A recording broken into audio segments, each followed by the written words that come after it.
Stop looking for somebody else to please you. Mm-hmm. Stop looking for somebody else to complete you.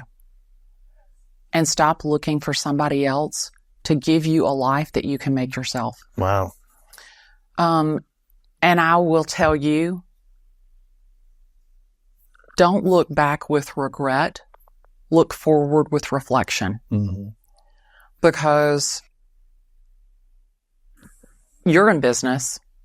You've learned much more, I would guess, from your failures or your losses or your mistakes than you ever learned from getting it right every time. Mm-hmm. Because when you get it right, when it's easy, the red carpet just rolls out and you are looking phenomenal and everything comes together easy peasy lemon squeezy. Right. That's not where you learn. Mm-hmm. That's not where you dig in. That's not where you understand what you're made of. It is in your moments of despair. It is in the worst moments of your life that you learn more about yourself and you learn how to help yourself. And for me, while my marriages failed for different reasons every time, I learned so much about myself every time. And a lot of people think, oh my God, she's been married 3 times. She's, a loser. And I was in a marriage the 3rd time. And he said, what are you going to do? Divorce me and be a 3-time loser?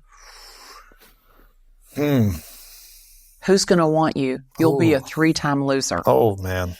And I thought to myself, I bought that. I bought that. Hook, line, and sinker. And I kept saying to myself, and I remember my daughter's 32. And I remember sitting down with my daughter and she said, you're not happy. And I said, no, I'm not. She goes, but it's deeper than that. She goes, you're not yourself. Your light is gone. Your sparkle is gone.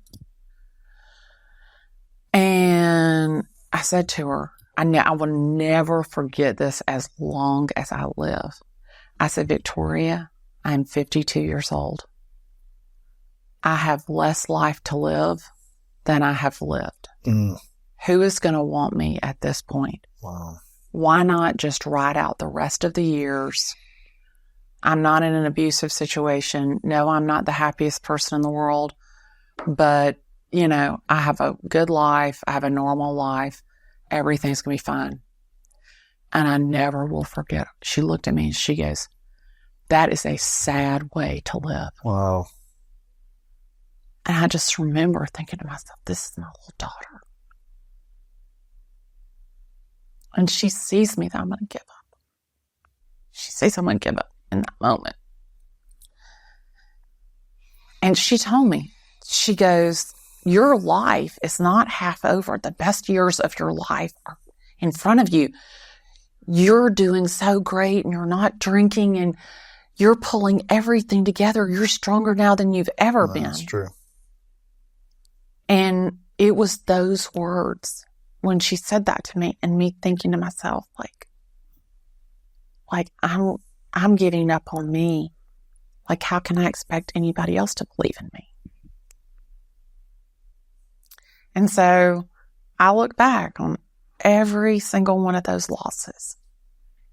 And I look at where I am today and I think to myself, if you had told me on November 20th of 2020 that I would be sitting here with you today, I would have thought you had lost your mind.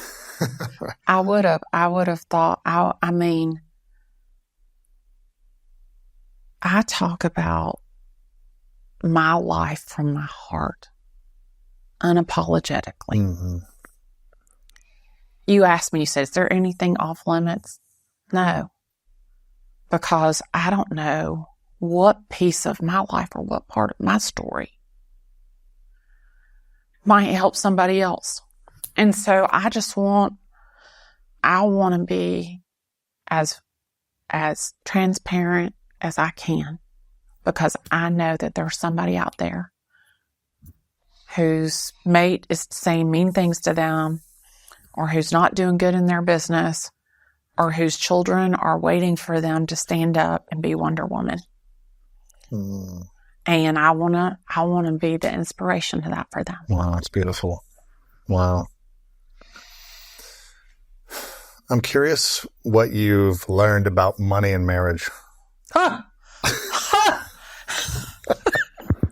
Well, and I've learned that I'm about 50% less rich than I was. But no, go ahead. I'm sorry. Go ahead. I guess what,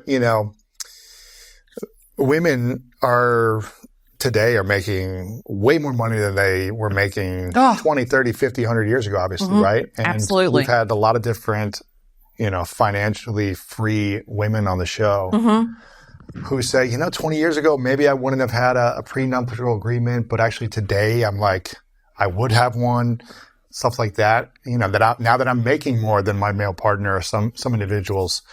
What's your thought on money and marriage in general? What conversations should couples be having based on your lessons? And what do you wish you would have done differently around either the questions to ask, the infrastructure of how money is used and shared with each marriage that you've been in? Yeah. So I never realized that my Mother's Day gift that I received during my marriage was marital property. So I got these 4 Adirondack chairs for Mother's Day. We lived on this golf course, got the 4 Adirondack chairs, watching the golfers go by. They were a Mother's Day gift. They were received during the marriage. They are now marital property. Those $249 Adirondack chairs probably cost me $10,000 to argue over them. Really? Yes. Because they weren't yours, even if it was a gift. They weren't mine. They were marital property. Interesting. Yeah. So what about a ring then, like a diamond ring or something? Is that the diamond ring that was given during the marriage is marital property. The value of it is part of the marital estate. What about the engagement ring before the marriage? He wanted it back, but he didn't get that. Technically, that's not marital property because it was given before before you were married. Wow. But any gift given during marriage, it's not yours. It's 50-50. It's 50-50. And in Georgia, it's 50-50 until the day you're divorced. So not the date of separation, it's the date of divorce. Wow. So, I think probably the biggest lesson that I learned was that, and I guess I learned it because he said it to me to my face, and that was, I knew when I married you that in a worst case scenario, you were a net neutral. You could pay for yourself and your kids. Wow. So what I would say to anybody, not just women, but anyone, that number one, you need to understand each other's financial situation, and you need to understand each other's financial goals and financial values. Number one. Number situation, two, goals, and values. Exactly. And Glennda Baker and Associates was a company that I had before I got married, but all of the value that Glennda Baker and Associates gained during the marriage was marital property. Wow. I'm like, what are you talking about? Like, I had this company before I married you. Like, why would you be entitled to any of it? Like, you never put a chair at a concert. You never, did anything with this company. Like, why would you be entitled to any of it? So understand that your business, unless you protect it, becomes part of that marital estate. Do I think that you should have a prenup? Absolutely, 100%. Just so everybody understands what the expectation is. Mm-hmm. Not because you're going to get divorced, but because I want you to understand what the expectation is. And I work with people to buy and sell real estate during divorce. Oh, Glennda, it's amicable. We're friends. It's going to be fine. No problem. Whatever I need him to sign, he's going to sign. It's okay. Well, the reason you're getting divorced is because you can't get along. Wow. Period.